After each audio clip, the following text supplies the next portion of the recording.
Regresamos a esta primera edición de Radio Análisis. Son exactamente las 9 de la mañana con 37 minutos de esta jornada de día viernes 22 de noviembre del año 2024. Bueno, Patricio lo adelantó antes de la pausa. Vamos a continuar hablando respecto de este polémico proyecto de ley que modifica la actual ley de migración y extranjería que actualmente se está debatiendo en el Congreso y que ha generado la preocupación y la molestia de diversas organizaciones de personas migrantes que de hecho firmaron una carta que usted puede revisar en nuestro diario electrónico radio.chile.cl, que es una declaración sobre la defensa de los derechos humanos de las personas migrantes en Chile. Bueno, para conversar respecto de este tema está con nosotros acá en estudio la directora de la organización Migrantas, Vanessa González, a quien le damos la bienvenida. Vanessa, ¿cómo estás? Buenos días todavía. Exacto. Gracias por estar con nosotros.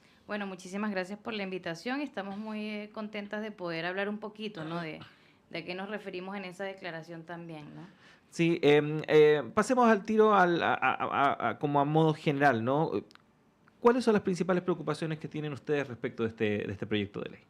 Bueno, en primer lugar queremos mencionar que no es con todo el proyecto de ley. Entendemos que la urgencia, digamos, de discutir una modificación a la ley migratoria en términos de lo que tiene que ver con la seguridad de Estado, pues tenía sus justificaciones, ¿no? Lo que a nosotros nos preocupa como organizaciones es que bajo esa excusa se colocaron muchísimas indicaciones que nada tienen que ver con el control de fronteras y tampoco tienen que ver con el crimen organizado, ¿no? ¿Y qué son esas? Justamente una serie de retrocesos en materia de derechos que ya están garantizados, cosa que no puede suceder. Se supone que hay un principio de no regresividad en términos de derechos humanos y que estaría afectando a población migrante que también está en situación regular en el país, ¿no? También, no solamente las personas que están en irregularidad, ¿no? Y en este sentido afectaría temas como la educación, la salud, la vivienda, incluso trámites como la nacionalidad, ¿no? Y bueno, nos parece muy preocupante porque, bueno, ya ha habido un discurso criminalizador de la migración y otro de lo que ocurre es que también se quita el principio de no criminalización, ¿no? Entonces, bajo distintas circunstancias se podría hasta penalizar la migración misma, que es un proceso amplio y complejo, ¿no? No necesariamente es un tema administrativo nada más.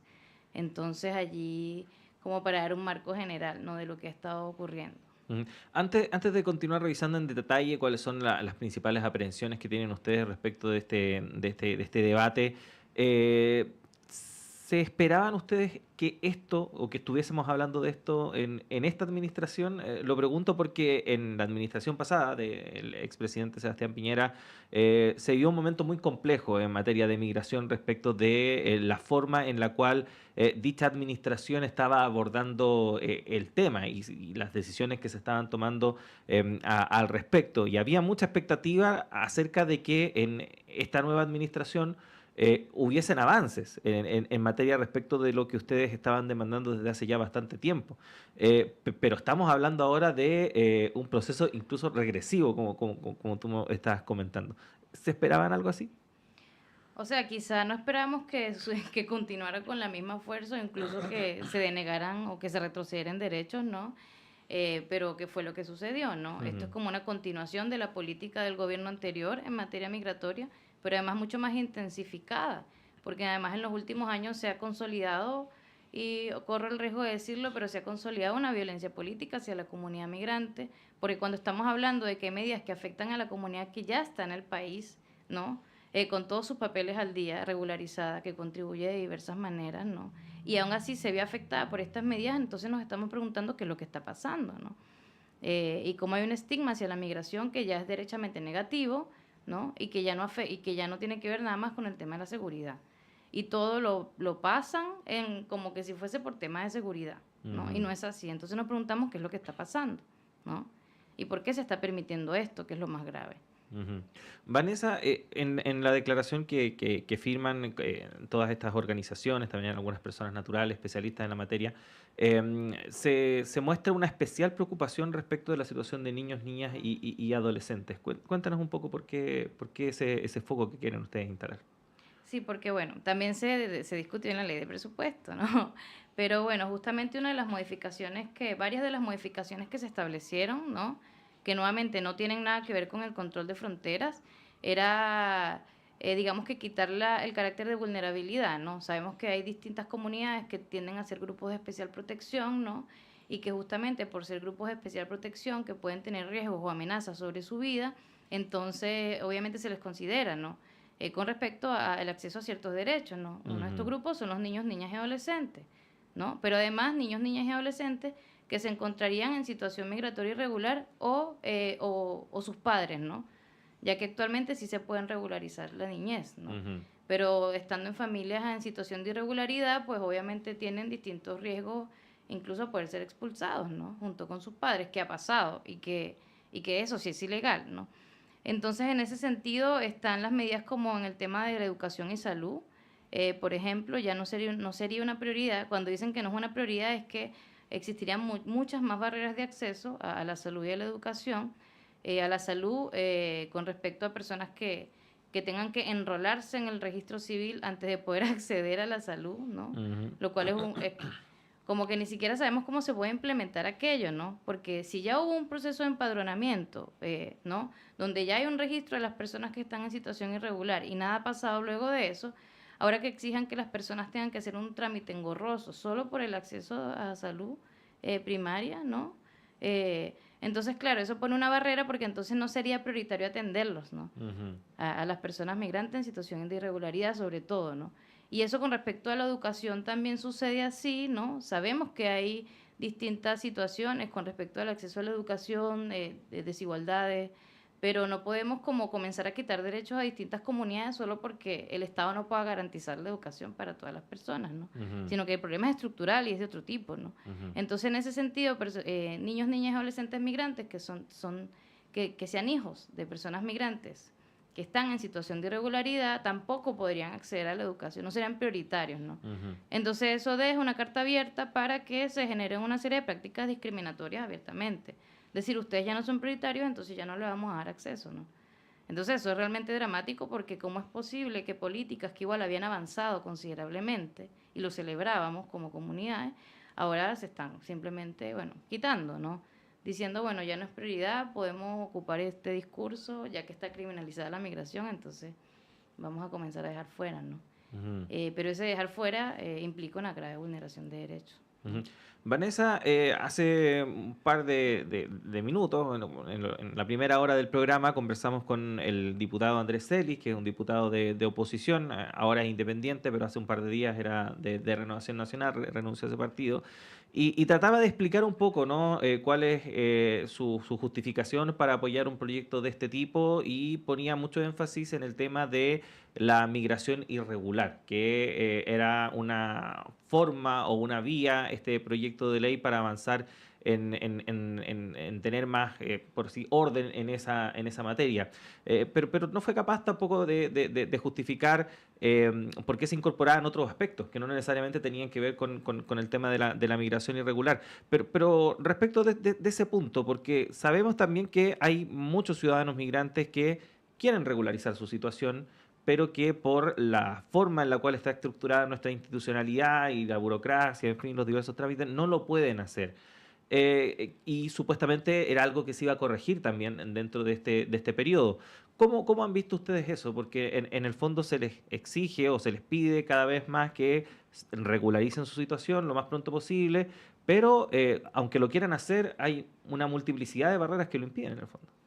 Bueno, de hecho, ¿cómo lo vemos? Como una tremenda falta de voluntad política en general, ¿no? En donde todos los sectores, en ninguno de los sectores, mejor dicho, ha estado como promoviendo esa idea, que más que una idea es como una solución efectiva justamente para abordar el tema de la seguridad. Entonces, por eso también nos resulta como muy contradictorio, es demasiado contradictorio que por un lado los discursos están en controlar justamente a la población migrante en términos de poder discernir, ¿no?, quiénes estarían o no cometiendo faltas o delitos, entre otros, pero al mismo tiempo se desplegó un gran esfuerzo para hacer un proceso de empadronamiento biométrico, justamente para poder tener un registro actual de la población migrante en situación de irregularidad, ¿no?, con todos sus papeles, ¿no? Entonces, esa es la base para la regularización, ¿no? Porque ¿quién no se fue a empadronar? Efectivamente, no se fueron a empadronar, por una parte, las personas que, por supuesto, no les interesa, ¿no?, mostrar que están acá y porque han cometido distintos tipos de delitos. Entonces, habiéndose desplegado con toda esta capacidad técnica, territorial, este proceso de empadronamiento, donde se registraron más de 180.000 personas, es ilógico que no se regularicen. Es ilógico y contraviene a todo lo que están conversando sobre materia de seguridad, ¿no? Entonces, claro, sucede esto otro que también nos alarma un poco, porque, por ejemplo, hay una medida que tiene que ver con revocar visas por incivilidad. Ujú. O sea, con lo difícil que ha sido justamente para las personas estar en regularidad migratoria, ¿no? Y justamente difícil por todo el tema de los trámites, ¿no? Ahora se pueden revocar incluso las visas por un concepto tan abstracto y estigmatizador que es la incivilidad. ¿Y qué dicen en incivilidad? Cosas como el ruido, cosas como el ruido, entre otros, ¿no? Entonces, como a cualquier persona, además se le podría, o sea, primero que tenemos 180.000 personas que están registradas, que podían regularizar si no se regularizan. Pero además a las personas que están en situación de regularidad, ahora les correría la amenaza de que les revoquen las visas por cualquier tipo de comportamiento, ¿no? Entonces, por eso que hablamos ya de una criminalización en general, ¿no? Ujú.